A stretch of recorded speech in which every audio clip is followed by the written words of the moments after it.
Welcome back to another informative and exciting episode of POTCAST where we cover everything cannabis and hemp. If you haven't subscribed yet to our channel, please do so, as this will help us sustain our channel. And remember to cannabis responsibly at all times. Okay. So those are your grades. Yeah. Okay. But now you're going to get what you call the bootstrapped grade. Okay. That would be your A grade. Oh. So it's the quick job of how do we do a HVAC system really cheap. And I've got this little warehouse on the farm that I live in. Let's just convert it and let's do this quick jobber, you know. But then when you test that cannabis, the toxin, the pathogens, the microbes in there, metal toxicity is in there, and the people that are doing recreational are smoking it. Yes. And where are you getting it? Has it been tested at the lab? No. So do we understand what we're actually consuming? And this is the evolving market. Okay. But so to go back to you, so if you want to do medical cannabis, Yes. that license is going to cost you a good 300,000. 300,000. Including my fee to help you to do the documents and Yeah. collect those documents and make the submission. I was about to say, because someone told me it was about 26,000 rand. No, that's just the documentation. Just the documentation is 26. And that's a lot. No, it's 300,000. 300,000. Okay.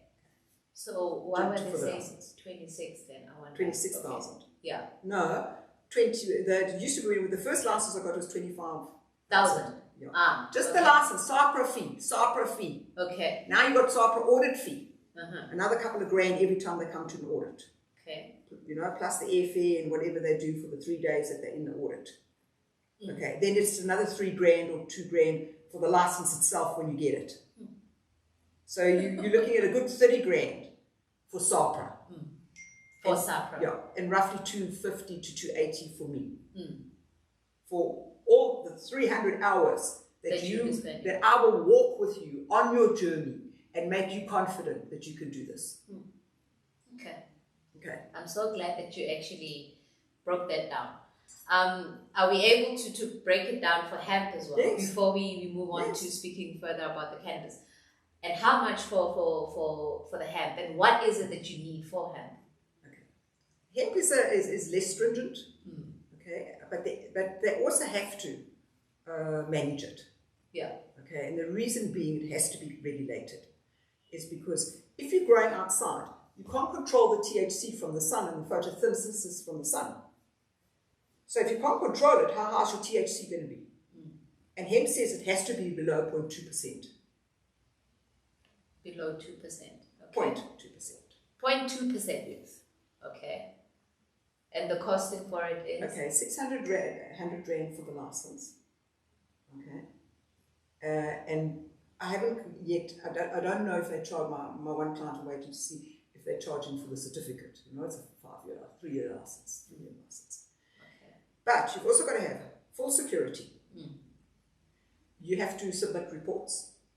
You have to have guidelines. You have to have site plans. You have to have proof of concept. And you have to have training and teaching and standard operating procedures. But it's not as stringent. As the cannabis. So my fee there would be half of the 300. Okay. So I'm coming about, depending how big the size is, what they want to do, between 100 and 150 to put all your documentation on the table to make sure you're running a successful cannabis business and your staff are trained. Okay. Now let's go back to cannabis. You mentioned the prices of which people now know.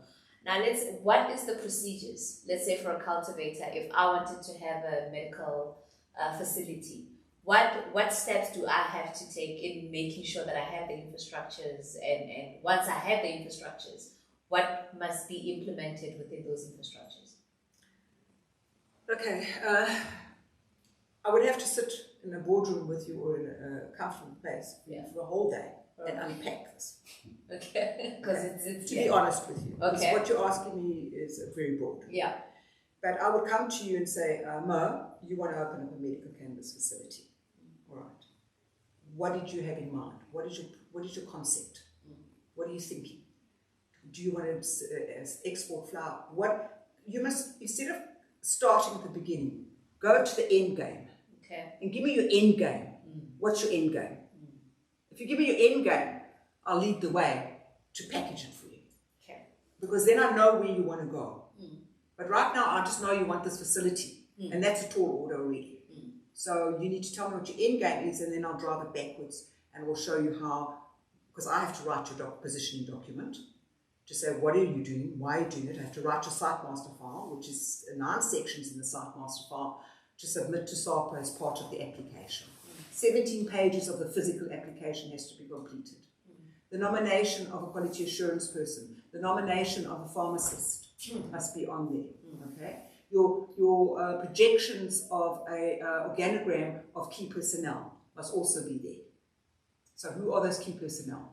So they're qualified people, a team of, say, 6 to 8 people that you can count on professionally, because the money you're going to spend has to be in the ECG, the governance, the leadership. There's one cannabis site that I visit. There's no leadership. So it's all falling down.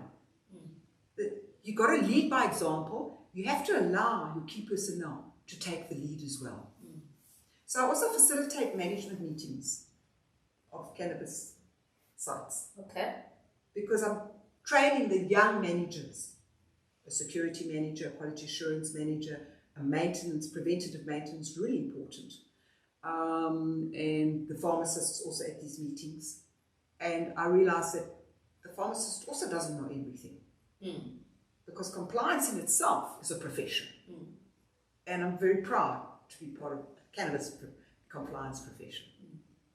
And I'm actually glad that you mentioned all those things, because people think if you just have the land, then it's okay. But they do not understand that there's so many things that you actually need to take account of. So that's why I was asking that question as to what does one need when you just want to have a medical facility, because it's not as easy as people think it is. Now I have another question. If why is it that we just do not let the cultivators cultivate, and then we implement a system whereby their crops are tested so that more people can actually get into the cannabis industry who do not have so much money? Why is that system also not being implemented for those that do not have the funds but want to tap into the industry? Okay, that's training. So, for instance, one of our facilities, we did an international global gap audit. Okay, for export. Because everybody just thinks you can export. Yes, that's another thing. You know? So, but you can't. So, they saw how they fell short when the international auditor arrived. Okay. For 2 days and said, please, Wanda, as a consultant, can you come? I said, no, you don't need me. You guys know what to do. No, you must be at the audit. I said, you realize it will cost you 2 days. I'm there, all day. I said, no, just please be there. I said, no problem. I was amazed to see how they fell short when they thought they knew it all. The auditor said, where is the certification of your master grower? Well, we don't have certification because he comes from underground for 20 years growing. It's not an answer for international business. And that's what's happening. So what does he really know? And he'll come and tell you, and it's like all South Africans do, they know it all.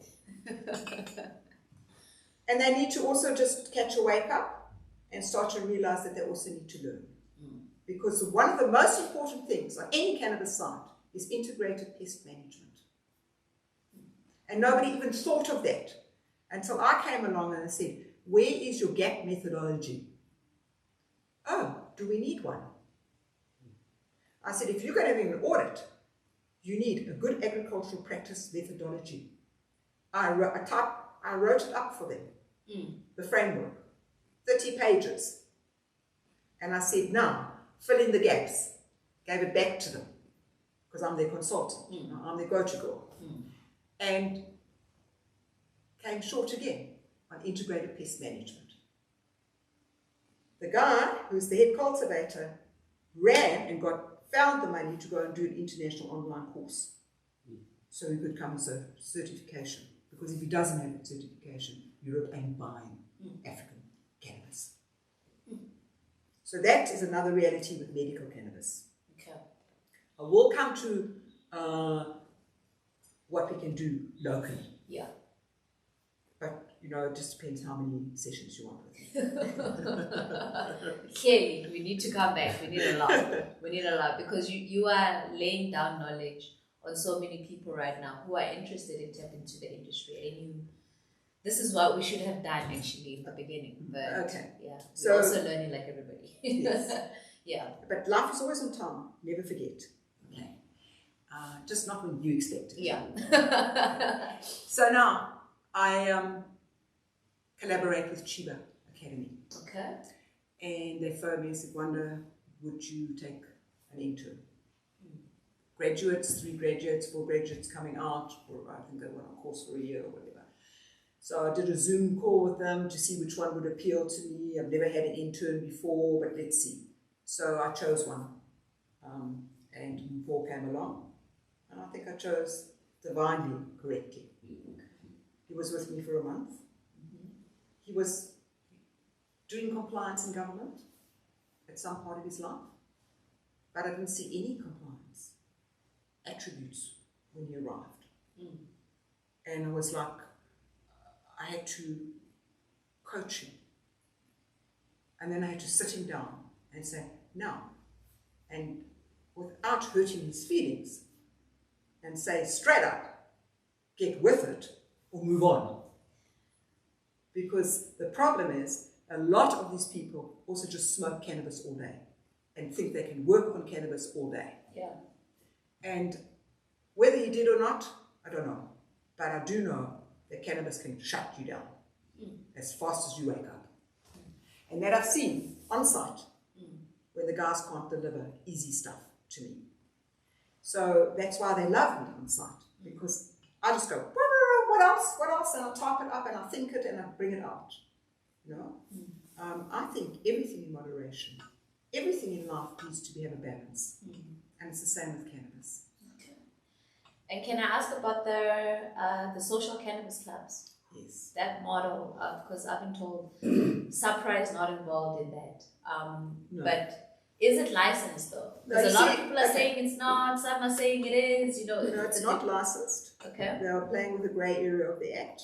Okay. That allows you, when the 2018 Constitutional Court hearing came out and they said that you could have so many plants per person and so many per household, etc. They're playing on that strategy of about how many plants, if they grow plants for other people. Okay. So there is a loophole there. I'm not a lawyer, so I can't give you the inside track on that, but definitely the Hayes case is sitting in court. We should be hearing quite soon about that. They are going to have to open up the recreational market. They are going to have to open up clubs. Clubs in Spain, clubs in Netherlands, we're going to have to follow suit. The world needs cannabis in more ways than we even realize sometimes, because I believe it is a sacred plant in many ways, and it shouldn't be abused, it should be respected. Okay. I agree.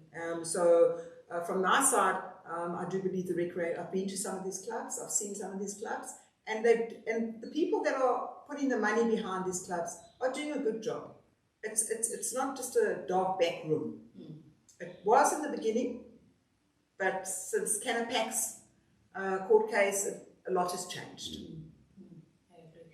And in regards to some people who want to have their products in like your discans and your whatnot, how do they get their products in there?